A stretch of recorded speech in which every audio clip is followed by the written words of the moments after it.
¿Qué tal, padre Bartomeu? Es un gusto poder conversar con usted a través digamos, de este espacio del Y para Simposium mí de es un Educación. placer estar de nuevo en el ITESO, en Gracias. menos de un año. Que bueno, ojalá que sea frecuente su visita, ¿sí?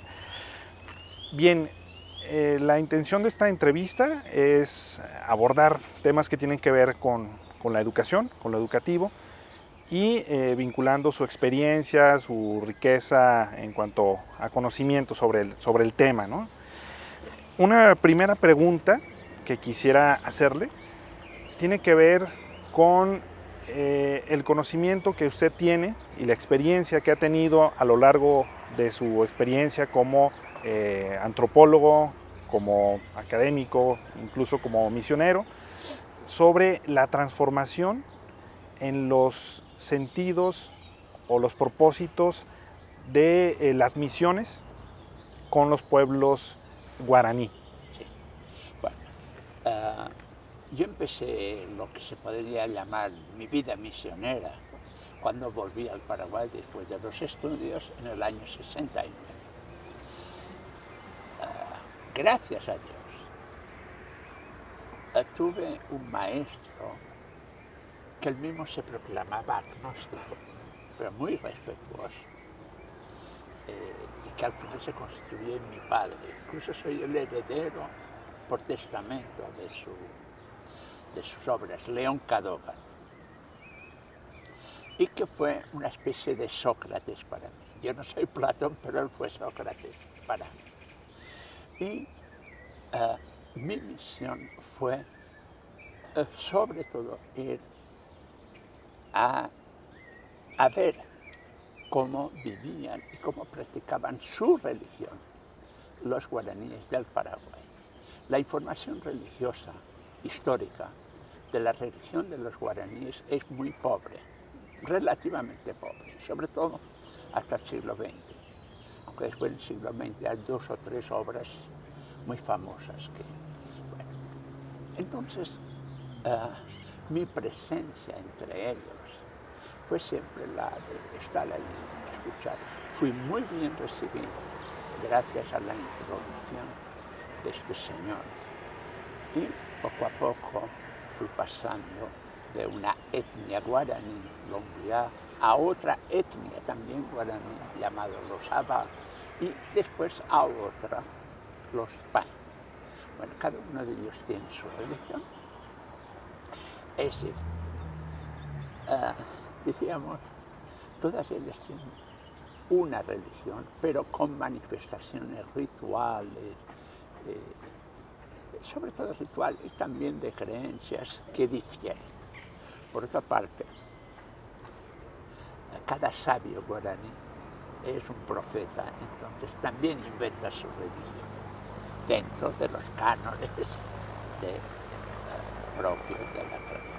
Bueno, entonces mi primera época del 69 al 76 fue de convivencia. Incluso, casi por milagro, me aceptaron al resto en la que se llama la casa del rezo, el Oput, una casita ahí donde nunca dejan entrar a blancos, todavía ahora. De tal manera que a mi maestro León Cadogan le llamó mucho la atención, que ya en el primer día, que es mi primera visita a unos días, yo veía la casita, estaba muy cerca. Pero por supuesto yo no iba a decir, yo sabía de esta especie de secreto, y nunca me decís, bueno, ¿por qué no me dejan entrar? Bueno, fue espontáneo. Bueno, y ahí yo me di cuenta de lo que es la religión guaraní. Una religión de canto y danza, canto profético, que propiamente es inspirado en el momento. O sea, no son textos fijos, aunque dentro de ciertos cánones. Bueno, de vez en cuando alguien entra en éxtasis. Yo me asusté. En una ocasión yo sentí que también parecía que yo iba a entrar, y reconozco mi cobardía, también un poco mi respeto. Y dije, no, cuidado, no, tampoco hay que hacerse más indio que los indios. Bueno, entonces esa fue una experiencia muy extraordinaria, porque estas noches de rezo, de canto y de danza eran 3 o 4 veces por semana. Pues pasé a otro, que ya era un culto más abierto, y también lo mismo. Entonces yo también danzaba con él. Y después ya los últimos, pero en un periodo dije, pues el 61, y bueno, el 72 ya estaba en el tercer grupo, y nunca dejaba de visitar a los anteriores. Y entonces ahí ya era un ritual mucho más espectacular, si se puede llamar, más gente, más... Bueno, y donde todavía se perfora el labio a los muchachos que entran en la edad, en la adolescencia. Bueno, esta fue mi primera gran educación en este sentido, la educación del escuchar, de observar. De esa época no tengo ni notas, tengo sí fotografías. El 76, junto con un obispo del Paraguay, también un antropólogo, y él mismo, ese maestro, pero él era más tímido porque era del partido político que estaba en el poder, pero no era por miedo, sino un poco por su familia y demás. Entonces denunciamos un caso de genocidio. Que molestó mucho al gobierno, diciendo que aquello no era genocidio, que eran muchas muertes, pero esas muertes no eran intencionadas. Bueno, la definición de genocidio es compleja, y nosotros sabemos que todavía ahora es difícil decir si es genocidio, si no. Pero, bueno, y luchamos. El asunto tuvo una repercusión internacional. Hasta en tiempo de Jimmy Carter, hasta el Congreso de Estados Unidos le dedicó una sesión a este genocidio del Paraguay. Esto molestó enormemente al dictador, aprovechando un momento de crisis en que nos expulsaron del Paraguay a 10 jesuitas, pues yo me fui también río abajo. Y río abajo, por lo anecdótico, porque yo digo, y así me expulsan, ojalá que sea río abajo. Y fue río abajo, en un barquito que hacía en aquel tiempo este servicio. Bueno, esta fue la experiencia paraguaya. Con motivo de la expulsión, entonces, estuve un tiempo en Roma y muy poco tiempo después tuve la ocasión de llegar a Brasil. Y ahí me encontré en una misión bien estructurada, antigua ya, desde el año 37. Lévi-Strauss había ya pasado por esta misión. De ella habla en Los Tristes Trópicos. Y el Lévi-Strauss, queriendo sin querer, cuenta una cantidad de mentiras impresionantes. Digo yo, mentiras o inexactitudes. Bueno, pero entonces me encontré yo con el pueblo de Nambiquara, que era nuestro vecino, y otros pueblos que en aquel tiempo no estaban contactados todavía. Bueno, lo que pretendía la misión en aquel tiempo, además de evangelizar a los niños que venían de las aldeas, es decir, que traían de las aldeas casi, no compulsoriamente, pero bueno, hacían ver a las familias que tendrían educación, etc.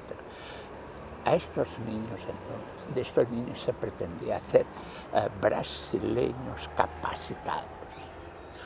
era el ideal de que el indígena, tan discriminado, supuestamente sin oficio ni beneficio, sin saber otra lengua que la suya, entonces el internado, imagínense, internado, de ellos y ellas con las hermanas, ellos con los padres, los cuales sobre todo había padres jóvenes todavía no sacerdotes. Entonces, de la noche a la mañana se los pasaba a otro ambiente. Bueno, el Concilio Vaticano en este año ya hacía un buen tiempo que había terminado. Entonces entró la idea entre los jesuitas, sacerdotes ya, misioneros, más jóvenes, y algunos de los antiguos también, se terminó el internado, que los niños vuelvan a sus aldeas. Esto fue una revolución que en aquel tiempo los salesianos, por ejemplo, que tenían su campo de misión al lado, bueno, al lado quiere decir a casi 1000 kilómetros, pero era la región conocida donde ha estado Pedro Casaldáliga también, Monseñor Pedro Casaldáliga. Bueno, entonces ellos no entraron todavía en esto. Y entonces los padres pasaron a vivir en las aldeas, las hermanas también. Bueno, esto cambió enormemente. Los padres aprendieron la lengua, prácticamente todos, algunos tuvieron más dificultad. Algunos, por otra parte, sin embargo, llegó a ser eminente en varias de estas lenguas. Y empezó este nuevo tipo de misión que nosotros llamábamos inculturada. Y efectivamente era inculturada porque no era que el indio pasara a la cultura del blanco, sino que el blanco pasara a la cultura del indio. Y entonces, entre los padres, pues, algunos se hacían agujerear la nariz, iban con su enorme pluma de papagayo, y bueno, suerte que para mí solamente me tocó agujerear las orejas y me yo con mis padres. Entonces fue una cosa muy diferente. Y en ese momento nuestra preocupación inmediata, sin renegar de una evangelización, pero una evangelización que dejábamos para después, primero porque había que saber la lengua. O sea, para evangelizar, habitualmente se dice, bueno, primero que aprendan castellano, obligarles casi a que aprendan castellano, y entonces les vamos a evangelizar en castellano. No, usted aprende la lengua, y después, cuando sepa la lengua, usted va a evangelizar de otra manera muy diferente, porque en este aprendizaje de la lengua usted va a aprender muchísimas cosas que usted no sabe. Bueno, y tuvimos compañeros misioneros extraordinarios, dos de ellos mártires, uno, el padre Bosco Penido Bournier, precisamente en la defensa, no de los indios, sino de unas mujeres que estaban en la cárcel, en apoyo a sus maridos, y también a ellos les habían metido. Bueno, entonces el comisario le disparó, incluso le disparó al padre Bournier, pensando que él era Monseñor Casaldáliga. Y el Monseñor Casaldáliga es tan pequeñito que el comisario había dicho, este no da ni para obispo, ni para padre, entonces seguro que este no es el obispo. Bueno, y el otro, el hermano Cañas, que fue asesinado en el 87, ahora hará 25 años. No, ya más de 25 años. Bueno, entonces la nueva misión con mucho problema, ¿no? Porque los antiguos, claro que también de cierta edad, entonces ya se terminó aquello de llevar víveres a las aldeas y a este famoso internado que venía a ser un centro fiesta de cultura para para la región, aunque por suerte no entraron los brasileños a vivir cerca, lo cual hubiera sido mucho peor. Y bueno, entonces esta fue la experiencia. Claro.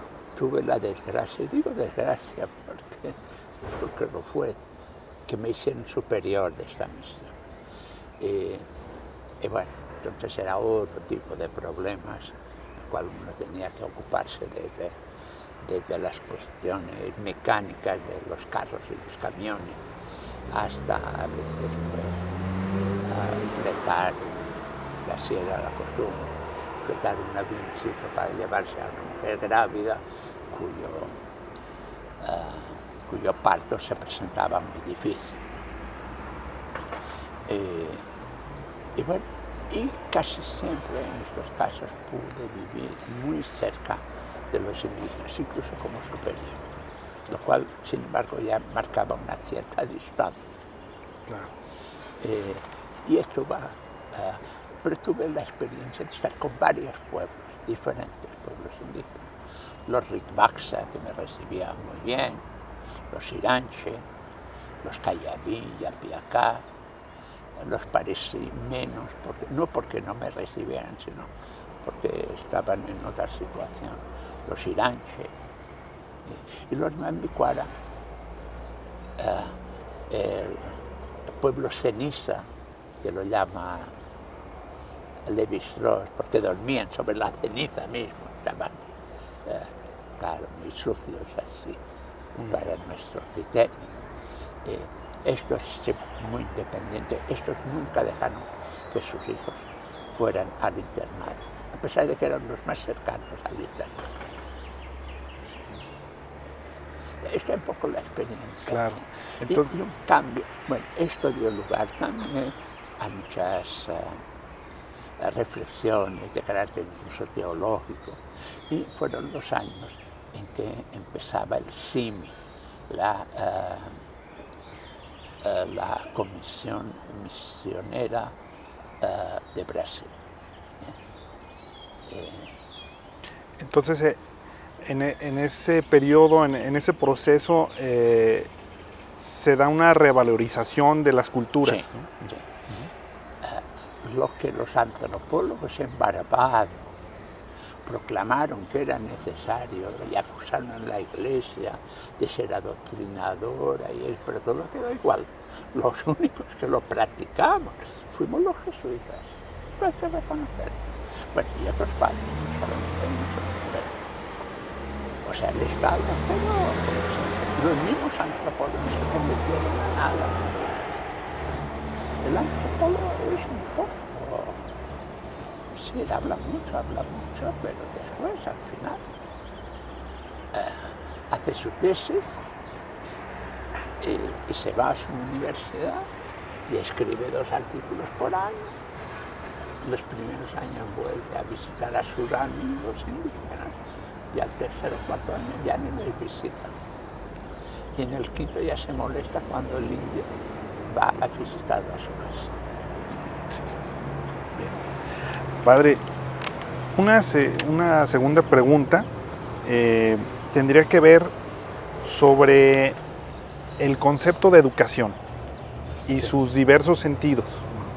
Bueno, el concepto de educación es un concepto que es tan tradicional entre los indígenas, tan tradicional en toda la historia de la humanidad, que a uno le llama la atención, como nosotros estamos encantados con un tipo de educación que hasta ahora no sabemos exactamente si es bueno o es malo, porque tiene tantos aspectos positivos como negativos.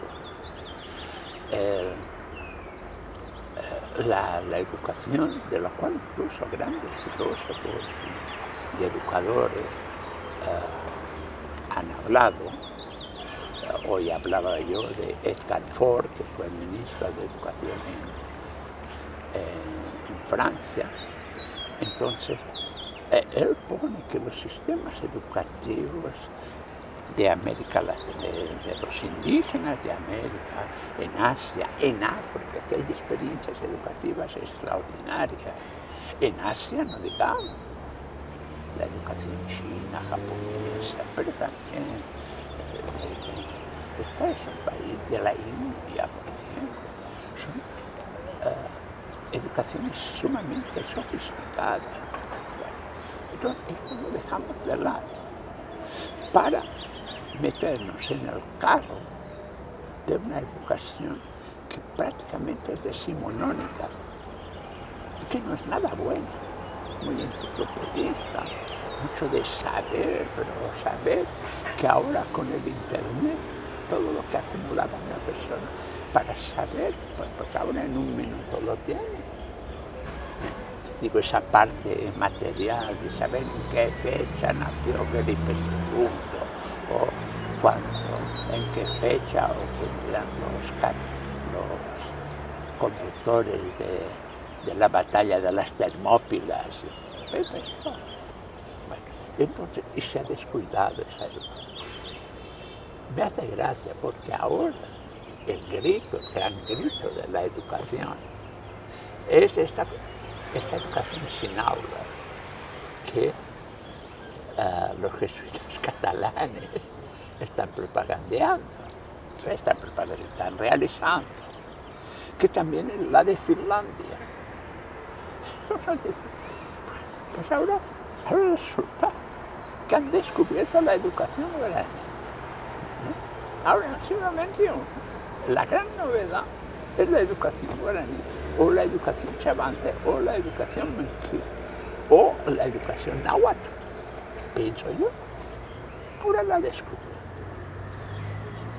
Porque la educación es este proceso en el cual uno se hace persona, que ya nace persona, pero construye una identidad creativa, que no es repetitiva. Dicen, no, es que el indio no inventa nada. ¿Cómo no inventa nada? Buena parte, no en gran parte, pero buena parte del arte moderno incluso, tiene sus raíces en artes indígenas. Es el gran descubrimiento. Nosotros estamos atrasados.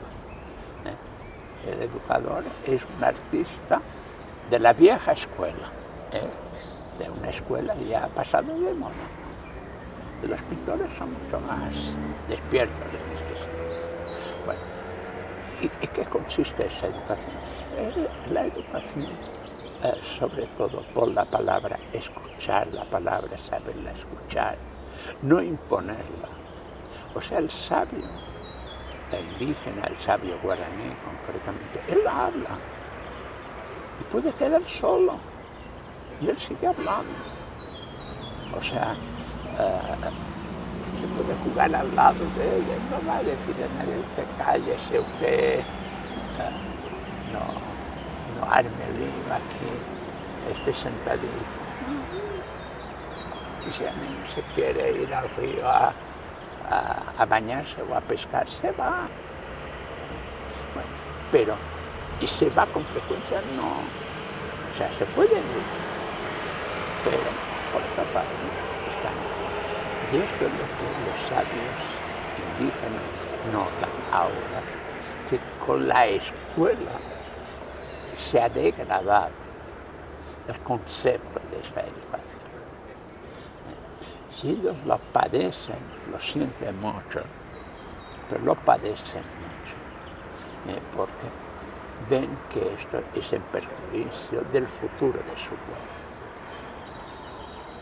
De tal manera que yo creo que desde los centros universitarios, que se piensa que es donde se reflexiona sobre la educación, y en las universidades no solamente la Facultad de Educación, sino la Facultad de Economía y sobre todo la Facultad de Filosofía y la de Teología, que hay ahí, deberían inspirarse en esta filosofía, no tanto para repetirlas, cuanto para decir, bueno, ¿y nosotros por qué hemos abandonado esto, porque en nuestra sociedad todavía tenemos mucho de esto. Yo no soy del siglo pasado, pero para mí mis abuelos son mis sabios. Uno de ellos es alfabeto, el otro mal que mal también. Y para mí son las figuras de sabios, de personas tranquilas, de personas honradas, de una claridad de consejo. Y mi padre se aconsejaba con su padre. No iba a una consultoría ¿cómo se llama eso? A un gabinete de consultoría. No iba a un foro para informarse. A veces también, pero... Entonces, esto dice, entonces vamos a cerrar los foros, vamos a cerrar las consultorías. No necesariamente.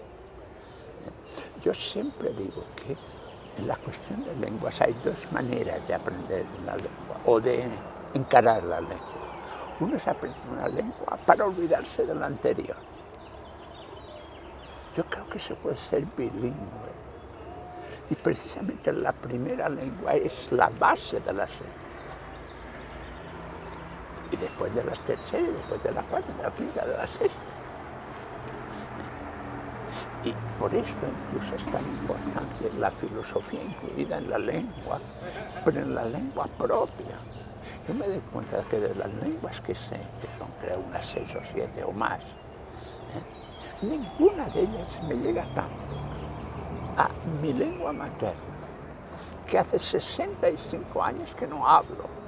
Bueno, hablo cuando voy a visitar a mis parientes, porque a veces he pasado 10 años sin visitarlos. Últimamente, bueno, he ido con más frecuencia, los viajes ahora son más fáciles, pero bueno, y estoy orgulloso cuando me dicen, dice, pero allí en Paraguay habláis mallorquín. Digo, no, nunca.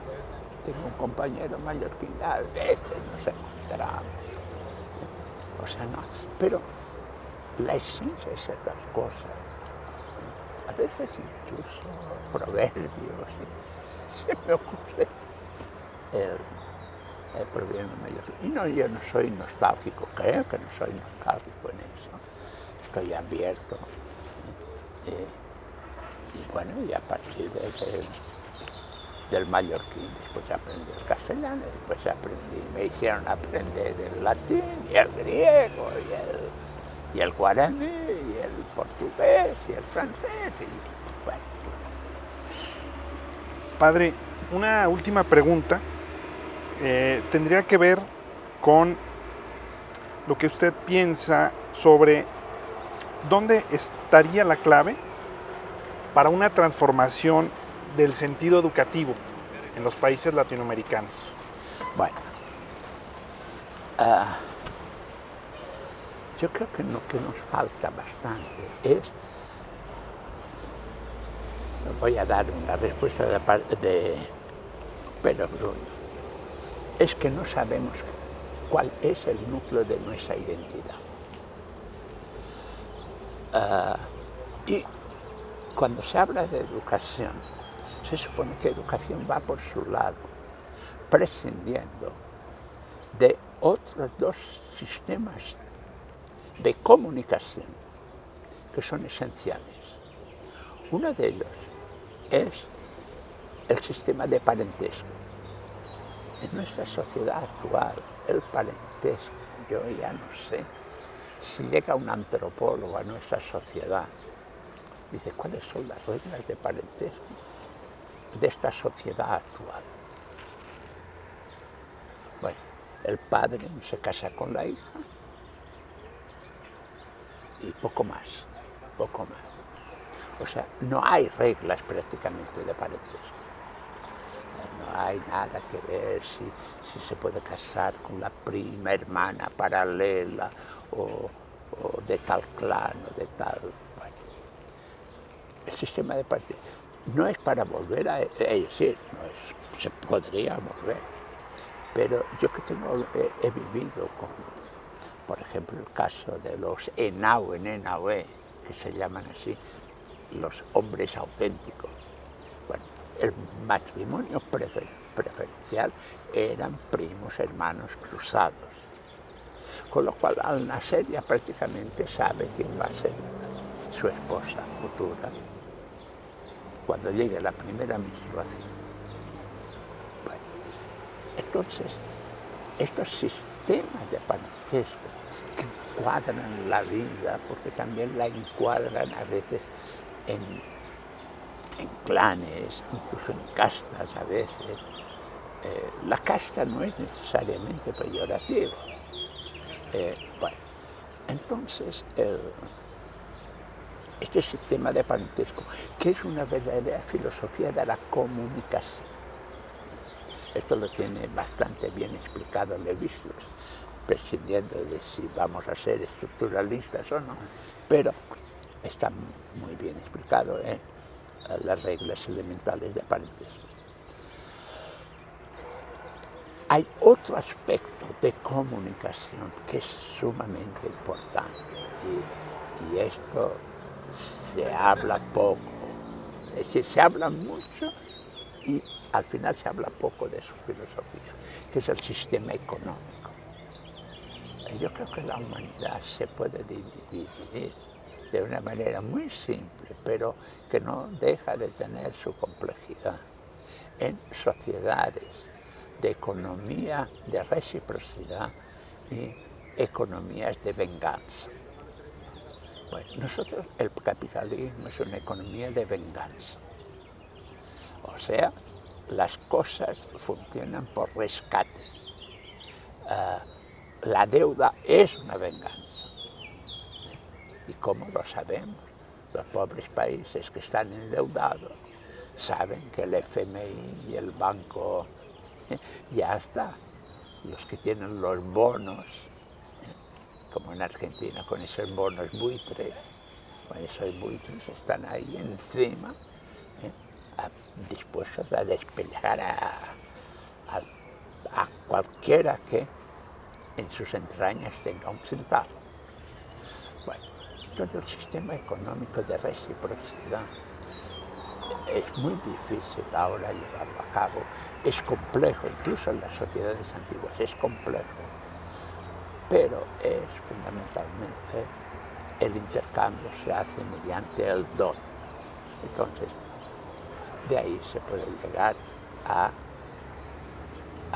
lo que a veces se llama el precio justo, pero la misma palabra precio ya es de la venganza. Pero la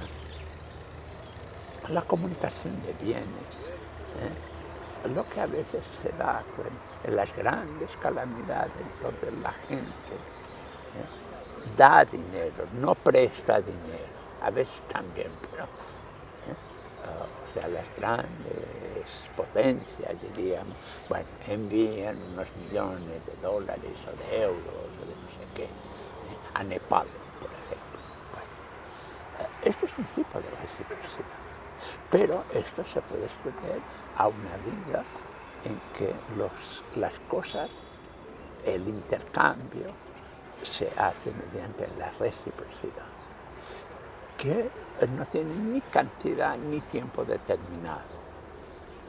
Bueno, hay bastante cosas escritas sobre economía de reciprocidad, el famoso ensayo sobre la dádiva de Moss, pero no solo él, sino, bueno, esto empezó con Malinowski y Marshall Sahlins, que escribió bueno, Economía de la Edad de Piedra, pero con los franceses pusieron un título para el mismo libro, que es Edad de Piedra, Edad de la Abundancia. O sea que los pueblos más pobres, de menos recursos, resulta que viven bastante bien, muy bien incluso, con esta economía. Bueno, y está la otra economía. Y en educación hay que tener presente en qué situación estamos. A partir de la acumulación individual no se va lejos. Es decir, no se va lejos, no se va tan lejos y se llega al abismo. ¿Qué es el gran problema que tenemos ahora? Uno dice, bueno, pero donde no hay, es ni necesario tanto petróleo. ¿Por qué existe tanto petróleo? Aunque bajen los precios, etc. Y estos materiales, ¿por qué tantos materiales estratégicos? Y las consecuencias de esto pues, son esas guerras mundiales que nunca acaban. Porque estamos en una época de guerra todavía, aunque a veces no lo sentimos así concretamente, pero estamos en una guerra. Y esto en la educación tiene que entrar. ¿Cuál es la economía con la cual nos identificamos? Y hacer lo posible para volver. Pues muy bien. Muchas gracias, padre. Ha sido muy interesante escuchar. Faltaría la parte de religión. La religión es lo que simboliza también el lenguaje, que es la comunicación. O sea, cuando alguien no puede hablar con otro, no quiere hablar, entonces ahí hay algo que está fallando. Como en el matrimonio, en el momento en que marido y mujer ya no se hablan, bueno, ya están, cada uno está con un pie en la calle. A veces el problema es saber quién hará salir a quién. Entonces, esta comunicación de la palabra, cuyo simbolismo, pero es un simbolismo productivo, no es poesía.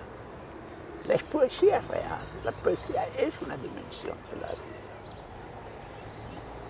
Entonces, y la religión es poesía. Además de otras cosas, pero también es poesía. Bueno. Pues muchas gracias, padre. Ha sido muy interesante, muy enriquecedor lo que nos ha compartido. Y esperemos que haya otros momentos para continuar este diálogo y esta reflexión. Muy gracias. Bien. Bueno.